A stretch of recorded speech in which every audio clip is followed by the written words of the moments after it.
అందరికీ జై శ్రీరామ్. నేను మిస్టర్ పరికిపల్లా. గణపతి ఉత్సవాలు మొదలయ్యాయి.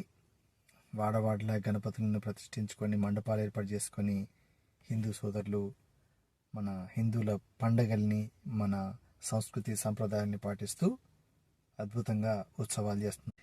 ఇలాంటి నేపథ్యంలో మన గవర్నమెంట్ నుంచి కొన్ని నియమ నిబంధనలు విధించబడ్డాయి.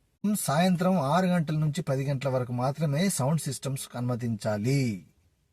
సౌండ్ను నిబంధనల ప్రకారం నిర్దేశించిన డెసిబెల్ స్థాయి దాటకుండా చర్యలు తీసుకోవాలి. స్కూల్స్, హాస్పిటల్స్, వృద్ధాశ్రమాలు ఉండే వైపు లౌడ్ స్పీకర్లు పెట్టొద్దు. సౌండ్ను ఏ డెసిబెల్ మీటర్లతో ఎప్పటికప్పుడు చెక్ చేస్తూ ఉండాలి. మండపాలు ఏర్పాటు చేసిన ప్రాంతాల్లో ట్రాఫిక్ ఆగిపోకుండా నిర్వాహకులు చూసుకోవాలి. నిమజ్జనాలు పూర్తయిన తర్వాత మండపాలు ఏర్పాటు చేసిన ప్రాంతాన్ని నిర్వాహకులు శుభ్రం చేయాలి.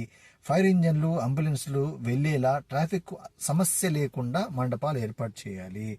మండపానికి కరెంటు కనెక్షన్ ఇవ్వడం కోసం తప్పనిసరిగా పర్మిషన్ తీసుకోవాలి. ట్రాఫిక్ అడ్డు లేకుండా ఇల్లు, ఆసుపత్రులకు వెళ్లే మార్గాలకు ఆటంకం లేకుండా మండపాలు ఉండాలి.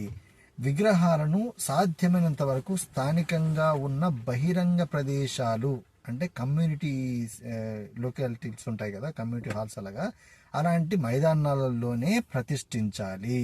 స్థానికుల నుంచి ఫిర్యాదులు తీసుకునేందుకు హెల్ప్ డెస్క్లు పోలీస్ స్టేషన్లలో ఏర్పాటు చేసుకోవాలి. మండపాల దగ్గర నిర్వాహకులు అప్రమత్తంగా ఉండాలి. ఏం జరిగినా వారే బాధ్యత వహించాల్సి ఉంటుంది. ఇవి అద్భుతమైన నియమ నిబంధనలు. దీంట్లో చాలా వరకు పాటించదగిన విధంగానే ఉన్నాయి. కానీ కొన్ని అంటే 6 గంటల నుంచి 10 గంటల వరకు మాత్రమే లౌడ్ స్పీకర్స్ పెట్టుకోవాలి, సౌండ్ సిస్టమ్స్ పెట్టుకోవాలి అనేది 10 గంటల వరకు అంటే ఆ లిమిట్ ఓకే. డే అంతా పెట్టొద్దా? ఇది కొంచెం ఇబ్బందిగా అనిపించట్లేదా?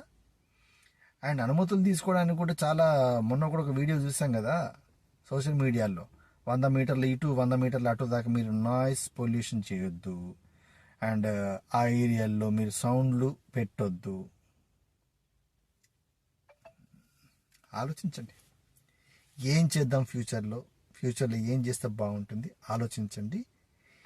ఇందులో మీకు నచ్చని టాపిక్ ఏంటో కూడా తెలియజేయండి. జై శ్రీరామ్.